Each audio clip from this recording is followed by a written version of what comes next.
Okay, it's story time. I do plan on coming back and giving more scriptures and preaching what's on my heart. Not preaching, but just speaking what's on my heart. But right now, I'm just not in a place to do it. I like to speak from a genuine place. And I like to be full when I speak and when I say things. I don't like to tell people to do something that I'm not willing to do myself, or I'm not in a position to do myself. But I still want to tell this story because this is what's on my heart right now. So, growing up, even though it's story time based upon the fact that I could tell a million stories and I'm so young, but I lived a full life and my life been a movie. Obviously, everybody else must think so too. It's been a schmovie.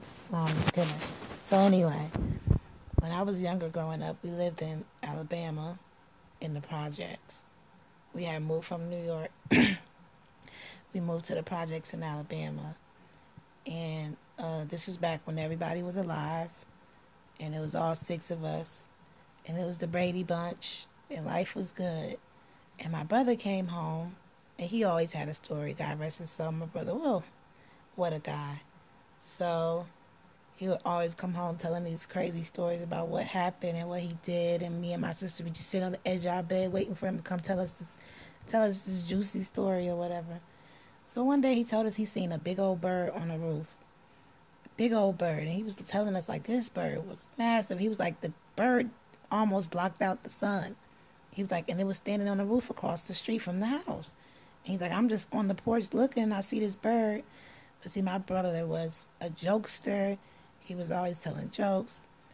He always was going out of his way to make us laugh. But he didn't lie much. So part of me was like, he's always saying, I know this sounds crazy, but it's a true story.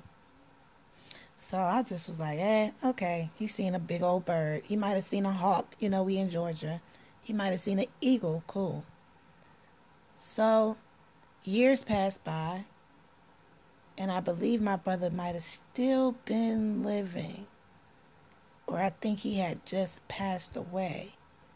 Because he passed away when I was in 5th grade. And I think I was coming from no, my brother had passed. He had been gone, yeah. He had passed away, and I was coming from middle school. Yeah, because he passed when I was in elementary school.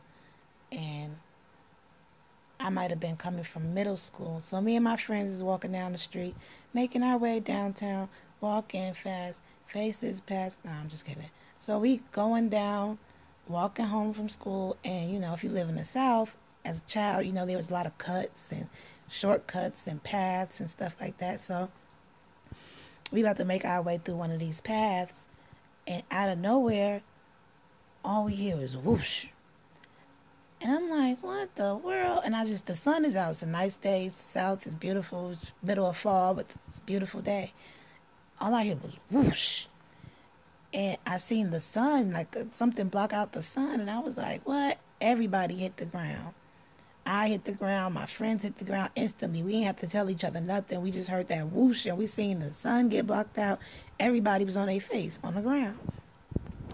So we get up. I was the first person to get back up. I got up and I seen the bird, and I was like, what is that? Like, what the hell is that? I seen it flying, but this bird was so big. It looked like it could pick you up and just go off and just keep it moving. Like it could just pick you up with its feet and just fly you into wherever it came from, because that wasn't no regular bird. That wasn't no hawk. That wasn't no eagle. Okay, this thing was as big as an ostrich or an emu.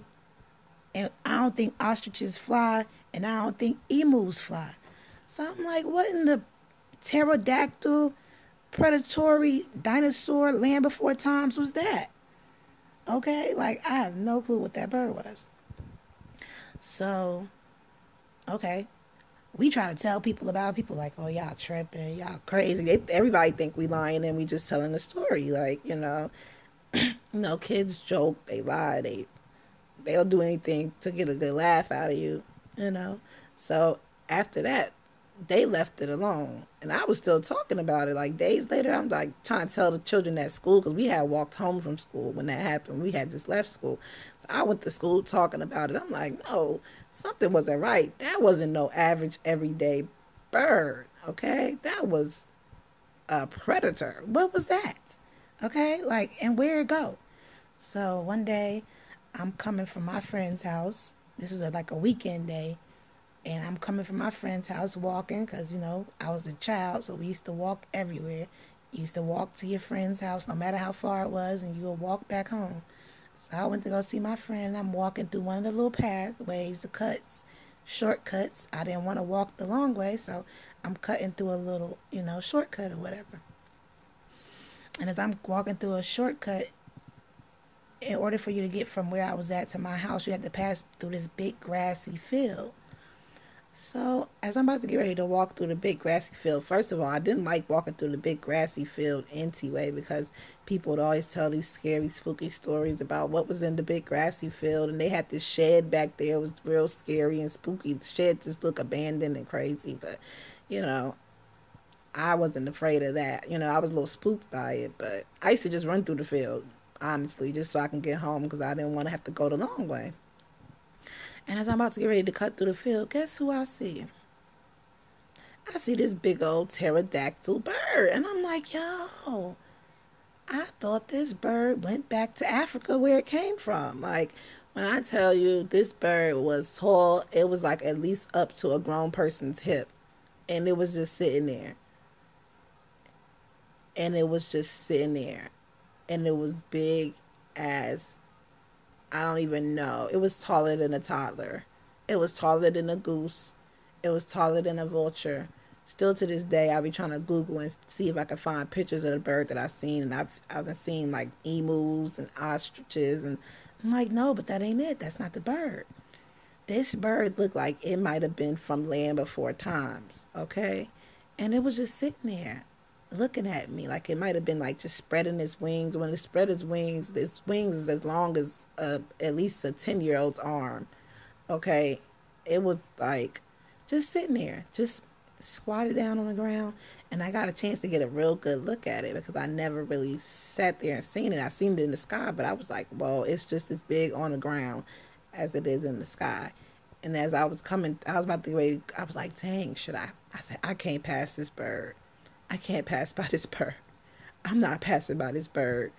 I sat there and debated with myself about it. Like, girl, if you don't pass by this bird, you're going to have to walk all the way back around and go the long way. Like, you better try to run past this bird, and you better chuck it up. And I was like, looking at it. And as I started to get close, I started to try to walk. I tried to see how I was going to react. And it started like looking at me, like making eye contact with me, and I was just like, oh no. Like, it looked at me like, don't try it. You know what I mean? Like, I'm not doing anything to you, but don't play yourself.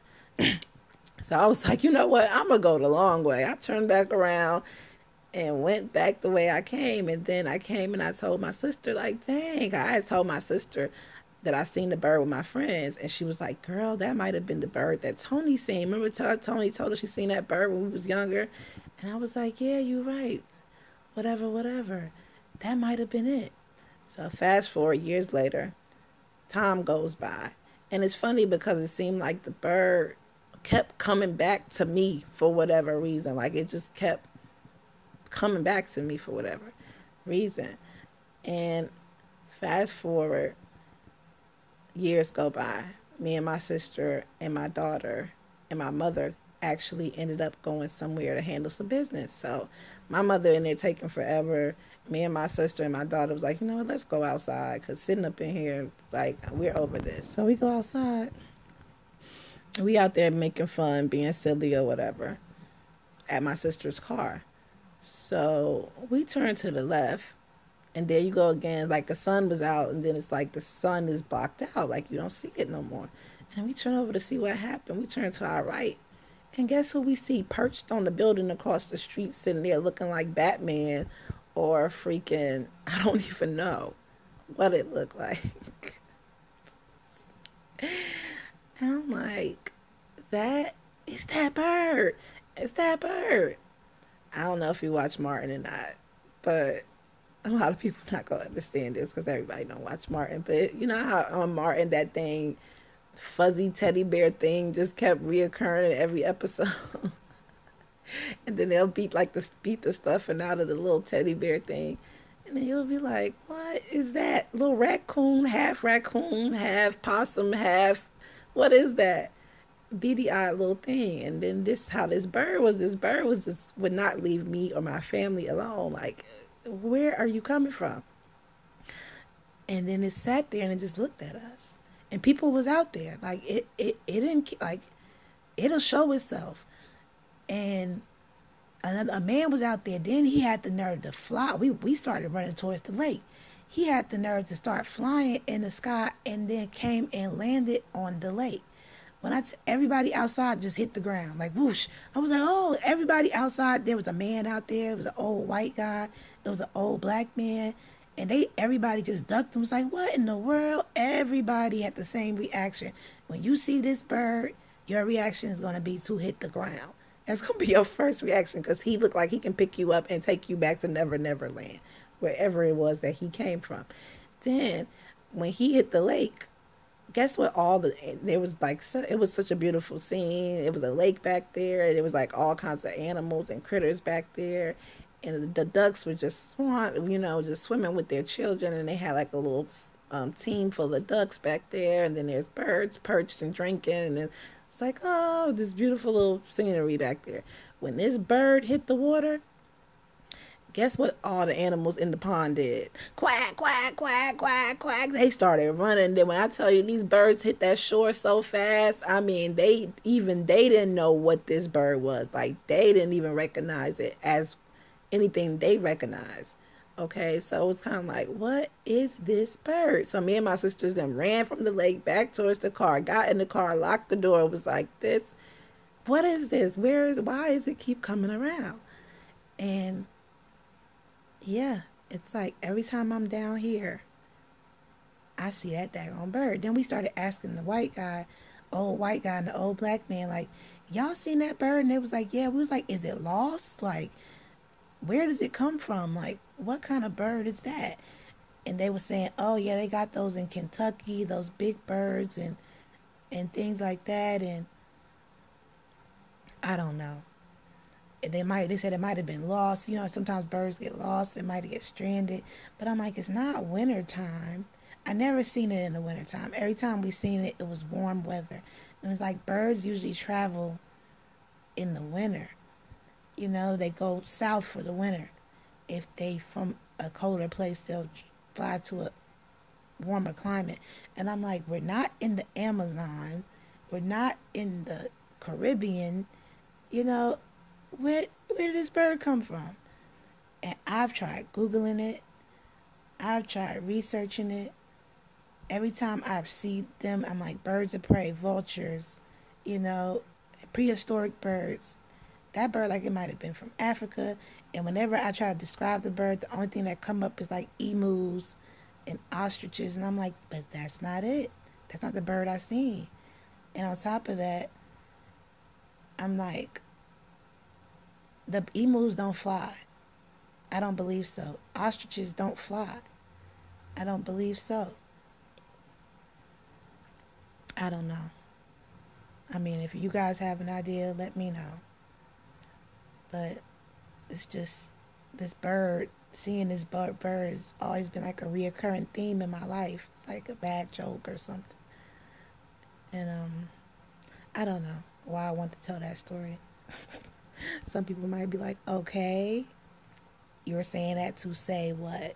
Yeah, but I don't know. I just want to tell that story because it was on my mind. Right. Thanks for listening.